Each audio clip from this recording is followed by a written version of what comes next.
नमस्कार, आगळीवेगळी रेसिपीमध्ये तुम्हा सगळ्यांचे मनापासून खूप खूप स्वागत आहे। तर आज आपण मस्त असा जबरदस्त चवीला खूप छान लागणारा गाजरचा हलवा कसा बनवायचा ते बघतोय। आणि बघा मस्त असा कमाल दिसते, चव सुद्धा याची खूप भारी लागते आणि एकदम असा रसरशीत होतो आणि अजिबात कोरडा परत नाही, तोंडात टाकता क्षणी लगेच विरघळतो। यामध्ये आपण ना खवा ना मिल्क पावडर कुठेच वापरली नाही, तरी भी याची चव एकच नंबर लागते। तुमचा सुद्धा गाजरचा हलवा छान हा रसरशीत व्हावा म्हणून तुम्हाला काय करायचं, व्हिडिओ संपूर्ण बघायचा आहे, अजिबात कुठे स्किप करू नका। तरच मग तुम्हाला मस्त असा छान रसरशीत गाजरचा हलवा बनवता येईल। घरच्याच मोजक्या साहित्यात पटकन बनून तयार होतो। तर यामध्ये आपण खूप कमी साहित्य वापरून चवीला जबरदस्त लागणारा गाजरचा हलवा बनवलेला आहे। चला तर मग पटकन रेसिपीकडे वळूया। पण त्या अगोदर जर तुम्ही चॅनलवर नवीन असाल तर पटकन सबस्क्राईब करा आणि त्याचबरोबर बेल आयकॉन हिट करून ऑल सिलेक्ट करा। चला तर मग मस्त असा रसरशीत तोंडात टाकता क्षणी विरघळेल असा गाजराचा हलवा आपण एकदम सोप्या पद्धतीने बनवायला सुरुवात करूया। तर आधी साहित्य बघून घेऊया। तर सगळ्यात अगोदर इथं मी अर्धा किलो गाजर विकत आणली होती आणि त्याचा छान असा जाड किसणीवर असा किस करून घेतला आहे।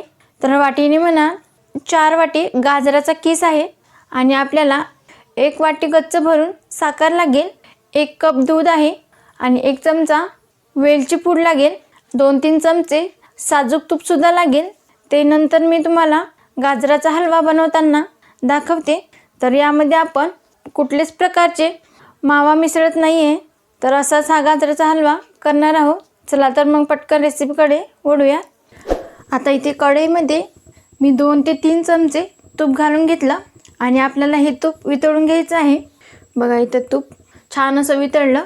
आता यामध्ये गाजरचा किस घालून घेऊया आणि या तुपामध्ये हा गाजरचा किस व्यवस्थित असा परतून घेऊया, जेणेकरून तुपाचा जो फ्लेवर आहे तो या गाजरच्या हलव्यामध्ये छान असा मिसळला जाईल। म्हणून व्यवस्थित हे तुपामध्ये 3 ते 4 मिनिटासाठी हा गाजरचा किस व्यवस्थित असा परतून घ्यायचा। व्यवस्थित असा गाजरचा किस परतून घेतला।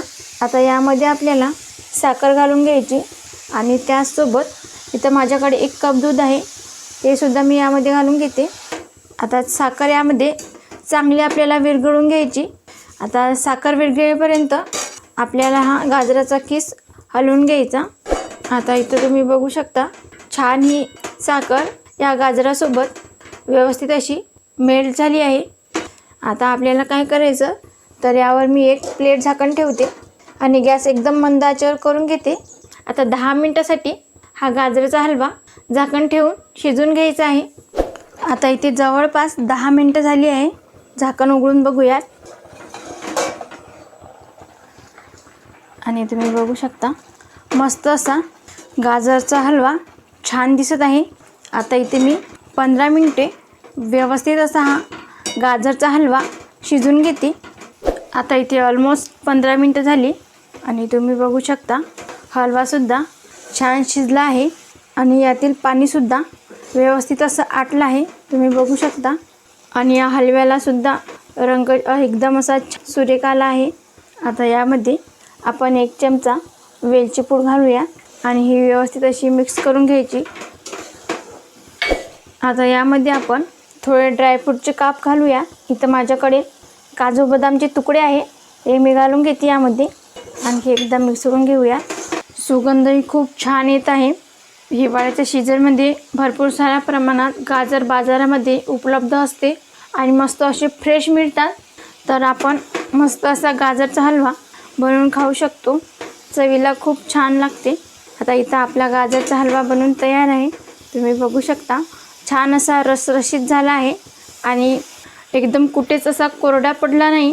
तर आपल्याला पाणी जेव्हा यामध्ये संपूर्ण असं आटेल तेव्हा आपल्याला गॅस बंद करून घ्यायचा आहे। तर आता मी गॅस बंद करते। तर इथं आपला गरमागरम असा गाजरचा हलवा बनवून तयार आहे। तर इथं मी गरमागरम लगेच सर्व करून घेते।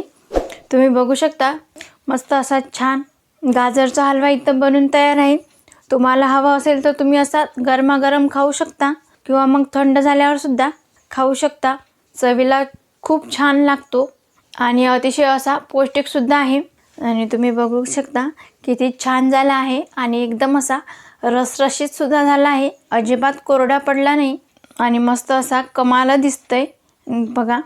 तर तुम्हीसुद्धा ही रेसिपी नक्की एकदा बनवून बघा. तुम्हाला सुद्धा ही खूप आवडेल आणि मोजक्याच साहित्यात बनवून तयार होतो. यामध्ये आपण खव्याचा वापर अजिबात केलेला नाही आहे. मिल्क पावडरसुद्धा मिसळली नाही तरी पण हलव्याची चव खूप छान लागते. तुम्हीसुद्धा एकदा हा हलवा करून बघा आणि रेसिपी कशी झाली ते कमेंटमध्ये सांगायला मात्र विसरायचं नाही. तुम्हाला जर आजची ही रेसिपी आवडली असेल तर लाईक करा. जास्तीत जास्त तुमच्या फ्रेंड किंवा मग फॅमिलीसोबत शेअर करायला विसरू नका. तसेच आगळीवेगळी रेसिपीला सबस्क्राईब करा आणि त्याचबरोबर बेल आयकॉनवर हिट करून ऑल सिलेक्ट करा. जेणेकरून मी छान छान रेसिपी अपलोड करते त्याचे नोटिफिकेशन तुम्हाला येऊन जाईल. आज वेळात वेळ काढून तुम्ही ही संपूर्ण रेसिपी बघितल्याबद्दल तुम्हा सगळ्यांचे मनापासून खूप खूप धन्यवाद. अशी छान छान रेसिपी तुम्ही बनवून खात जा. भेटूया नेक्स्ट व्हिडिओमध्ये.